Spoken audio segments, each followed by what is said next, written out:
I have a good figure, but I'm a conservative girl. My boyfriend thought I was too conservative. My best friend urged me to be more proactive, so I put on sexy lingerie and waited for him. The moment the door opened, I closed my eyes, leapt forward, and shouted, "Husband." His body was burning hot. I was about to respond in kind. But above me came the voice of my best friend's fiancé. "It's me. You have the wrong person." Startled by the noise, I shoved him away and clumsily grabbed my coat to cover myself. "Mr. Kane, what are you doing here?" Kane turned his head, his ears flushed, holding a Cartier gift box. "Valentine's Day, a gift for Chloe." Chloe is my best friend and his fiancé. This is so awkward, but when I looked down I saw his reaction beneath the suit, and my face instantly burned red. Kane turned his back, his tone stiff. "I was passing by and saw your computer power had been unplugged." The door closed. My heart was racing. I quickly checked my phone. It was still rendering after all, a false alarm. I covered my face, thinking how I would ever face Chloe again. The door wasn't fully closed. I saw Chloe open it through the crack. She hooked her arm around Kane's and cooed in delight. "What are you doing here?" "Came to surprise me." Kane lifted the box in his hand and said, "It's a sponsor gift from our partner. I brought it by since I was passing." His tone was icy, but Chloe's face flushed and she tried to pull him inside. Kane withdrew his hand and refused. "No, I have business tonight." Chloe immediately looked wronged, her eyes rimmed with red. "On Valentine's Day you only care about work? You once gave up studying abroad for me and even wrote code to confess. Now you won't even kiss me?" I heard it and clenched my fists, angry on Chloe's behalf. How could a fiancé be so cold? Kane was silent for a moment. "It's late, I'll go first." He glanced at me before getting into the elevator, which made me quickly shut the door. I curled up on the sofa waiting for my boyfriend, but Chloe walked in first. The moment I saw her, I felt guilty and uneasy. I remembered in college when my roommates mocked the food I brought. Only Chloe had stood up for me. Since then, she protected me as if I were a child. This loyalty was too heavy. I could never betray her. Chloe hopped into the room, showing off the watch on her wrist. "Kane just gave it to me. It cost hundreds of thousands. Do you like it?" I nodded stiffly. "I do." She wore a triumphant expression. "I grew up with Kane. He seems aloof on the surface, but he's very passionate in private and loves me deeply." I forced a smile and played along. "Yes, you two are perfect for each other. From now on I'll be the best friend of the CEO's wife." She suddenly saw the lingerie under my coat and the table full of dishes and clapped a hand over her mouth in surprise. "You really took my advice and prepared all this to keep Ethan?" My face flushed instantly, embarrassed enough to want to sink into the floor. "Ethan was introduced to me by Chloe. She said he was one of the top 10 boyfriends. 3 months ago, after his ardent pursuit, we got together. But he wasn't a good man at all. Once I had a high fever and asked him to get medicine. Instead he came back with a box of condoms. He wanted me to try what it's like to have a high fever, which made me so disgusted I almost vomited. Although he apologized, a shadow remained in my heart. Recently he said he was tired and wanted to break up with me, and I panicked. My life contained only him and Chloe. I couldn't lose either of them. So when Chloe told me to use the beauty trap, I believed her. Chloe praised me for cooking deliciously and with flair. She also told me that as long as I took the initiative, Ethan definitely wouldn't want to break up. I shyly lowered my head, self-conscious about my body. Too fat and ordinary, I simply couldn't compare to the dainty, delicate Chloe. But Chloe pushed me in front of the mirror to comfort me.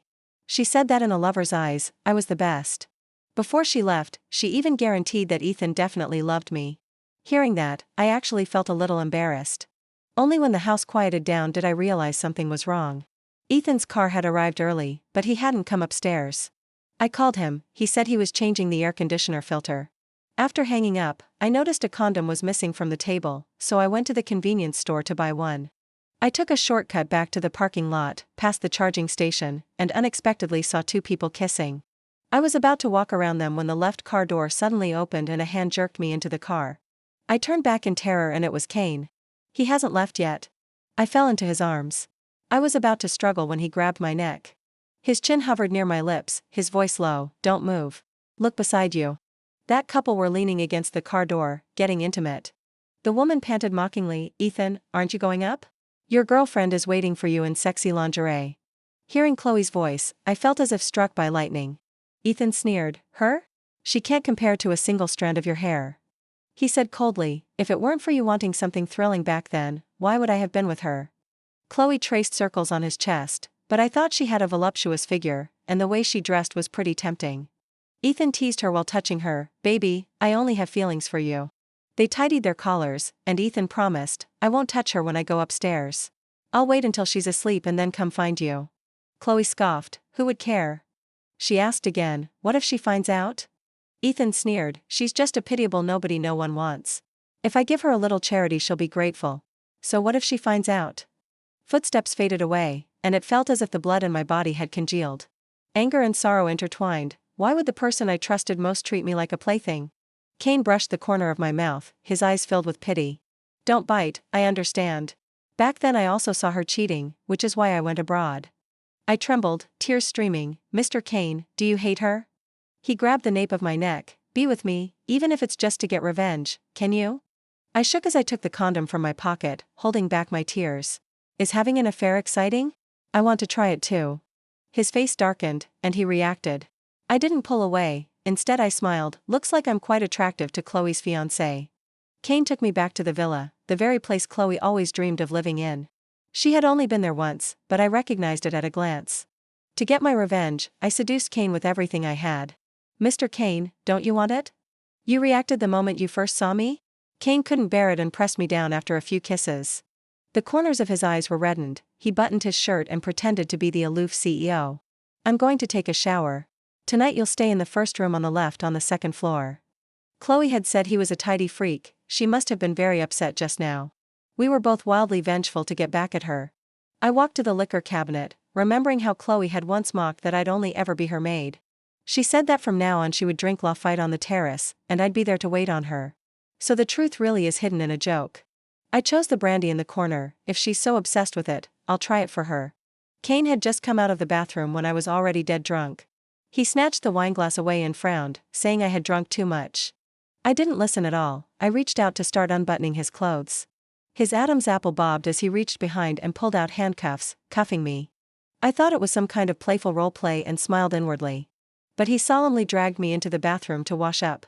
Later, after he carried me to bed, no matter how much I teased him, he remained utterly unmoved. Before leaving, he tossed out coldly, "Get some rest." The next morning when I woke up and saw the silver handcuffs, I was mortified beyond words. I was afraid of being fired, but Kane appeared in a suit. There were dark circles under his eyes, clearly he hadn't slept well. The clothes and skincare are all ready, and I made the breakfast you like. He arranged helicopter commuting and urged me to leave. At the company, I asked him how he knew my bra size. He sat upright, his ears slightly reddened. My perception has always been good. This man was practically like a robot, he remembered everything. I was about to say thank you when the assistant knocked on the door. Work time had started. I was busy all day, I didn't have time to think about that pair of scumbags. After work, Chloe and Ethan rushed over. Where were you last night? Why didn't you answer your calls? I could see the irritation and probing tests written all over their faces. I lied calmly, my aunt came, I need to keep her company. Chloe asked suspiciously, why didn't you bring her home? My aunt gets carsick, it's too much trouble. Chloe complained, I waited for you to bring me bread this morning for nothing, I'm starving. She leaned closer and asked, how was Kane today? Did any woman try to seduce him? I replied perfunctorily, no, Mr. Kane has only eyes for his work. Ethan smiled gently, I had dinner last night, it tasted good. I am truly very foolish. Working overtime every day, then coming home to play housekeeper, cooking and doing laundry for that adulterous couple. When Chloe saw Kane, she assumed he had come to see her. Kane didn't even look at her, he went straight to me to eat. Both of them looked sullen. I lied and said it was a department dinner. They insisted on coming, but Kane refused coldly. I suggested they pay their own way, and only then did Kane agree. At the dinner, Ethan egged Kane on to kiss Chloe. I clapped and cheered along. Kane sneered coldly, mocking everyone for getting drunk and losing their composure. He stared at Ethan, who was so frightened he quickly punished himself with 3 more drinks. Chloe froze where she stood, her face paling. When the dinner ended, Chloe put on an act, saying there was no need to see her home. Kane didn't even turn his head, just uttered and left, leaving Chloe frozen on the spot. I looked at Kane's retreating figure and remarked, he really respects you, doesn't want to touch you before marriage. Chloe's face went ashen, she glared at me, are you mocking me? Ethan grew suspicious, Mr. Kane was very attentive to you tonight. Is there something between you? I played dumb, how could that be? He's the same with everyone, there's no way he'd fancy me. They both breathed a sigh of relief and believed me. I took the chance to say, some poor relatives from back home came to work and complained about the crowding, so I'm moving out. When Chloe heard it was poor relatives, she looked disdainful. Fine, do as you like. I said to Ethan again, a relative wants to introduce a male friend to me. Let's break up. Ethan froze, a flash of unwillingness in his eyes, then quickly nodded, okay. As soon as Chloe left, I breathed a sigh of relief, hastily sold the house and moved out. Just as I was about to make a call, Kane ordered me into the car. On the road I hurriedly explained, I only said there was an affair last night to get revenge, thank you for playing along. Kane countered, you think I was just humoring you?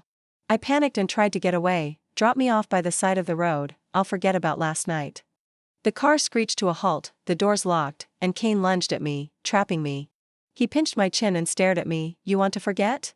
I blushed, guilty, yes. He scolded angrily, Wendy, you're way too presumptuous. You mess with my heart and still want to run? I froze and lowered my head, I'm sorry, Ethan and I broke up. We owe each other nothing. Kane just laughed, broken up? Then you should all the more live here. As for Chloe, I'll take care of her. Later the apartment I had rented needed renovating, and I was forced to move into Kane's house. He would call me to work on time every day, and pompously convinced himself that what happened last winter was our dating. The truth is, I was ordered to keep an eye on him then. Chloe was delivering food and got turned away, then saw me dining and watching a movie with Kane. She was furious. Ethan spread rumors that I was a bad woman, but Kane demoted him. When colleagues questioned me, I pretended not to know. I took the opportunity to move out of Kane's home. Kane fixed my hair in the car, and Chloe completely fell apart. She blocked me in the restroom and started yelling that I was seducing her fiancé. I calmly pulled out the video of her kissing Ethan. Chloe turned pale with fright and demanded to know if I had snitched. I said nothing and let her guess. I asked her if she had never considered me a friend. She said she only used me as a hanger-on to make herself look better. I felt completely disillusioned. She smugly declared that tomorrow night Kane would definitely choose her. I was supposed to move out today, but Kane held my hand tight. I softened and didn't leave. Everything he made were my favorite dishes, something my ex never did. I was dazed, could it be that he had really fallen for me? I asked him about tomorrow's plans, he replied indifferently, my grandfather is dying. That old man forced his parents to divorce and raised an illegitimate son, he had no feelings for him at all. The next day he left a note and went out. I wandered around the house, my mind filled with thoughts of him. In the afternoon Chloe sent a photo, Kane was accompanying her shopping. We're on a date, setting the wedding for next week. Thanks for being my sidekick all these years. Kane said he liked me, but I didn't believe it at all. I moved out and quit my job overnight, as long as I waited until the end of the month I could leave. Chloe proudly dragged me to a French restaurant, saying she wanted me to witness her wedding date. Kane saw me frown, but Chloe publicly exposed my wounds. She said my parents were both dead and that she would give me a big red envelope. I splashed the water back into her face and cursed her for having no parents to teach her manners. Chloe screamed. Just as her parents were about to berate me, Kane calmed the room with a single, wait. He announced coolly that he had come today to call off the engagement. Chloe's father tried to use the life-saving favor of a rare blood transfusion as a threat. But Kane tossed out a bill, saying the debt of gratitude had long since been repaid with millions in compensation. He even revealed evidence of Chloe's affair, completely nullifying the marriage. Chloe was pale as death, while Kane walked over to me and took my hand. He introduced me publicly, saying I was Wendy, the woman he had liked for a long time. Kane took me home, and my face burned with embarrassment. He pinned me to his lap, his expression dark. You want to quit? Are you unhappy with me? He lifted my chin, forcing me to look him in the eye. Knowing you attract me, and you still want to run, are you a bad woman? His eyes darkened, he kissed me fiercely, then carried me to the bed. Talk. It's your fault for not explaining clearly, you made me be misunderstood. Kane admitted his mistake curtly, you're right. Tonight I'll make it clear. Giving a watch on Valentine's Day was to foil Chloe and Ethan's scheme. He explained he was forced into the engagement, the photos were taken from a tricky angle. I had an engagement before, so I didn't dare cross the line and let you suffer. He kissed me until I felt sick all over, then suddenly slipped the diamond ring onto my finger. Will you be my girlfriend? Did you ever give me a chance to refuse? He lowered his hips, no. He clung to me like a ravenous wolf, and I burst into tears. Damn, from now on he'll be the one waking me up every day. Kane and I are together. Ethan went mad with questions, then turned around and was shut out by Kane. Chloe's family, greedy and evading taxes, was also brought to account by Kane on the spot. Chloe insisted on finding a better second-generation rich man, but ended up abandoned. At the wedding, Chloe hid in a corner, destitute. Kane pinched my finger, domineeringly reminding me. You're the most beautiful today, but your eyes can only look at me. Okay, husband. Double betrayal, sweet revenge, and a cold CEO's exclusive love. This story is full of surprises. The fake couple got their punishment, and Wendy got her perfect Mr. Right. Remember to subscribe to me for more exciting comic stories. Like this video, leave a comment, and stay tuned for new episodes.